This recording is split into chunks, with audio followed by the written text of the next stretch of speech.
Film ini dimulai dengan memperlihatkan tiga ekor kera bernama Noah, Anaya, dan Sona yang sedang mengendap-endap di sebuah sarang.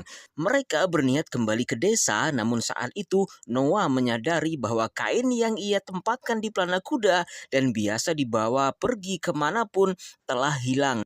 Gerakan mencurigakan di balik semak-semak semakin menambah kecurigaan bahwa ada makhluk lain yang mengintai mereka. Dan benar saja, sekelebat makhluk tanpa bentuk berlari menjauh yang membuat mereka bertiga memburu ke arah makhluk itu berlari. Pengejaran berakhir setelah menemukan kain yang hilang tersangkut di ujung lorong rel kereta yang ratusan tahun terbengkalai.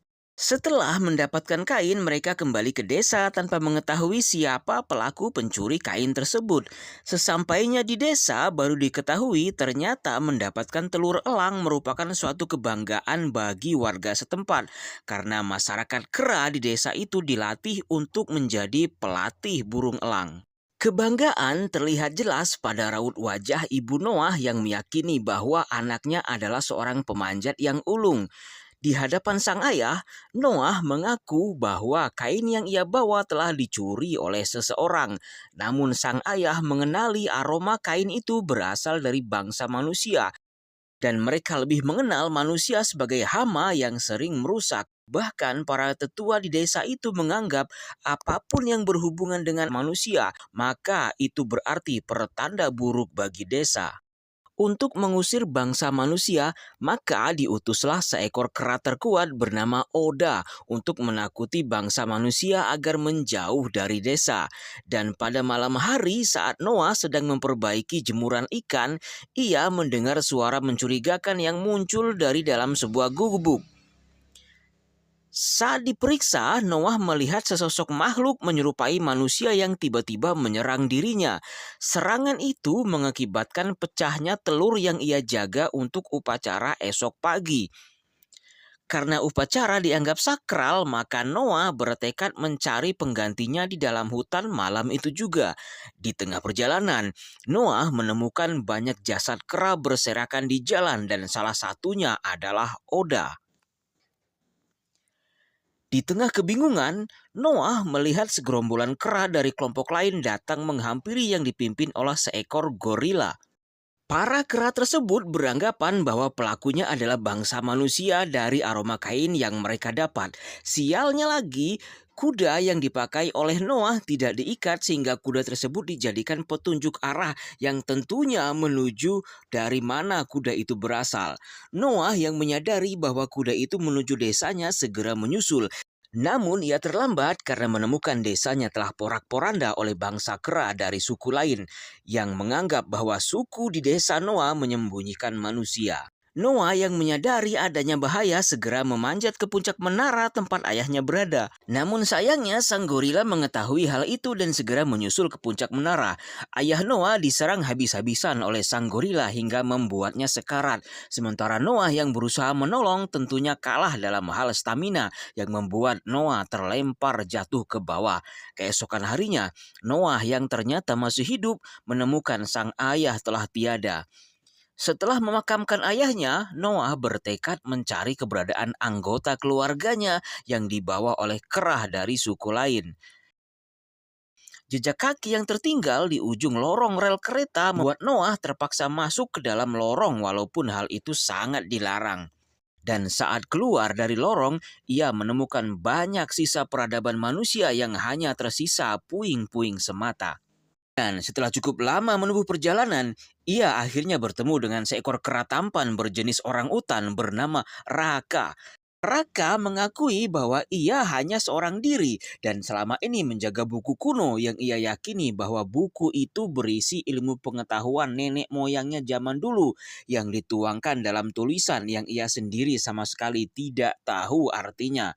Begitupun bagi Noah tidak bisa memahami simbol-simbol dari buku tersebut. Saat itu Raka menjelaskan bahwa dulu ada satu ekor kera yang mampu memahami simbol dalam buku itu bernama Caesar. Namun sekarang ia telah tiada. Lebih lucu lagi, Raka meyakini bahwa dulu bangsa manusia adalah peliharaan para kera, sedangkan bangunan di sekitar mereka sengaja dibuat oleh bangsa kera sebagai kandang bagi manusia. Dari pertemuan itu, mereka berdua sepakat untuk jalan bersama mencari keberadaan anggota keluarga Noah. Namun, di dalam perjalanan, Noah dikejutkan dengan kemunculan seorang gadis remaja yang dulu sempat mencuri di desanya. Raka memberi saran pada Noah untuk saling menyayangi sesama makhluk. Bahkan menurut legenda bahwa manusialah yang telah membesarkan Caesar nenek moyang mereka dulu. Perjalanan panjang dan rumit mereka jalani, dan siapa sangka ternyata sang wanita dapat berbicara dan memperkenalkan bernama Mae. Bagi bangsa kera, selama ini manusia dianggap makhluk yang tidak dapat berbicara, sehingga melihat Mae yang ngomong lancar merupakan suatu hal yang mengejutkan. Perjalanan panjang itu akhirnya membuat Raka harus tewas terbawa arus sungai karena menyelamatkan Mae dari serangan kelompok yang telah menculik keluarga Noah. Tewasnya Raka bukan tanpa sebab dan memang disengaja oleh sosok gorila yang telah menghajar Noah hingga babak belur. Noah dan Mae yang berhasil ditangkap dibawa ke perkampungan kera lain di bibir pantai yang penduduknya lumayan banyak. Namun Noah baru menyadari bahwa sebagian besar kera di tempat itu dipekerjakan secara paksa untuk membangun tanggul dan mempersiapkan sesuatu yang Noah sendiri belum tahu untuk apa. Di tempat itu juga Noah bertemu dengan Sona, anaknya dan ibunya yang harus bekerja tanpa henti. Di sisi lain, Mae yang ditempatkan di tempat berbeda bertemu dengan sosok manusia lain bernama Trevan.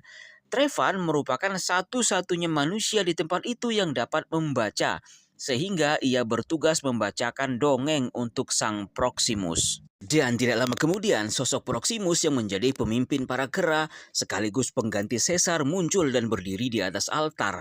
Dengan gagah dan lantang, sosok Proximus menyemangati para kera dengan mengatakan bahwa kera akan kuat dan tidak terkalahkan jika mereka selalu bersama.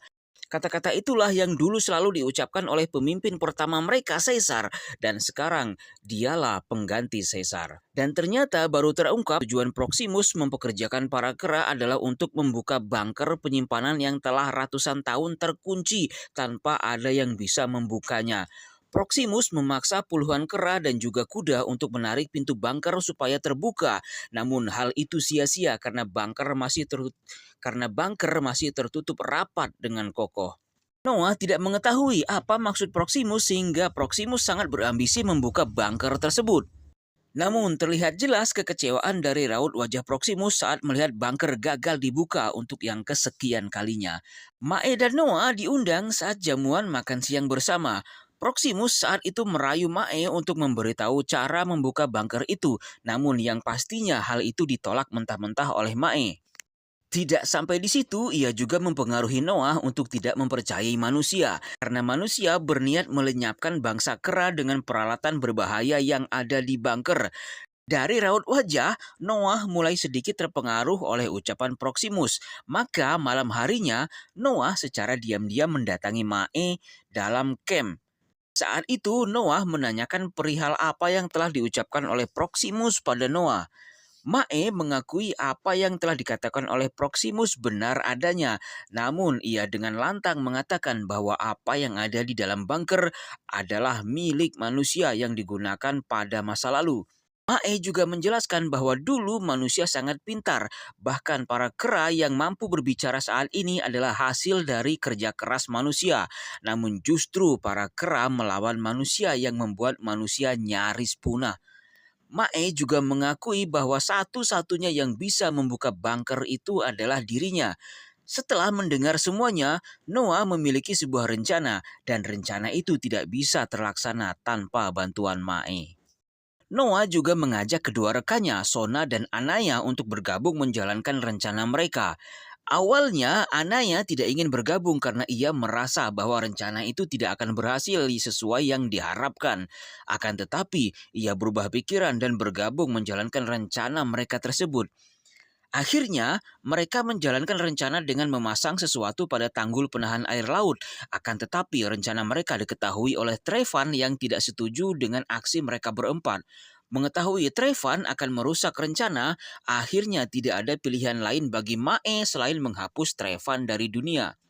Selanjutnya, Mae membawa 3 kera tersebut ke bagian lain dari bunker yang selama ini tidak pernah diketahui oleh para kera lain, yaitu masuk melalui bagian belakang. Akan tetapi, hal itu membutuhkan perjuangan lebih karena mereka harus memanjat tebing terjal. Sesampainya di bagian belakang, akhirnya mereka bertiga berhasil masuk. Wajah Noah, Sona, dan Anaya terlihat kagum melihat kehebatan ciptaan manusia pada masa lalu, berupa peralatan tempur super canggih yang mampu memusnahkan manusia ataupun bangsa kera. Namun rasa percayanya pada manusia mulai memudar tatkala Noah dan kedua temannya tanpa sengaja melihat buku yang berisi gambaran para kera di masa lalu yang dikerangkeng oleh manusia. Mae yang tidak menyadari hal itu terus menjalankan sesuai rencana dan pada akhirnya mereka berhasil sampai di pintu utama yang selama ini tidak bisa ditembus dari luar. Dengan sekali sentuhan tangan, Mae berhasil membuka bunker itu dari dalam. Namun sial, ternyata Proximus dan para kera lainnya telah menunggu momen itu. Rasa bunker itu akan membawa kiamat bagi manusia. Mae segera mengaktifkan peledak yang telah dipasang di tanggul pada malam harinya. Dan hal itu membuat air laut bergerak dengan derasnya menyapu apapun yang ada di depan, termasuk isi di dalam bunker tersebut. Sebagian besar keluarga Noah berhasil selamat dengan memanjat hingga ke bagian belakang. Namun saat itu Proximus terus memburu dirinya karena ia dianggap paling bertanggung jawab atas semua kejadian ini. Pertarungan tak seimbang terjadi antara Noah dan Proximus yang membuat Noah babak belur dibuatnya. Namun berkat kemampuan yang ia pelajari dari sang ayah, Noah berhasil memanggil para burung elang yang menjadi peliharaan mereka untuk menyerang Proximus dan membuat Proximus tewas terjun bebas ke laut. Setelah kejadian itu, para anggota keluarga Noah kembali ke perkampungan dan hidup seperti biasa, sedangkan Mae akan melanjutkan perjalanan mencari para manusia yang tersisa untuk hidup layak sebagai manusia. Alur cerita pun selesai.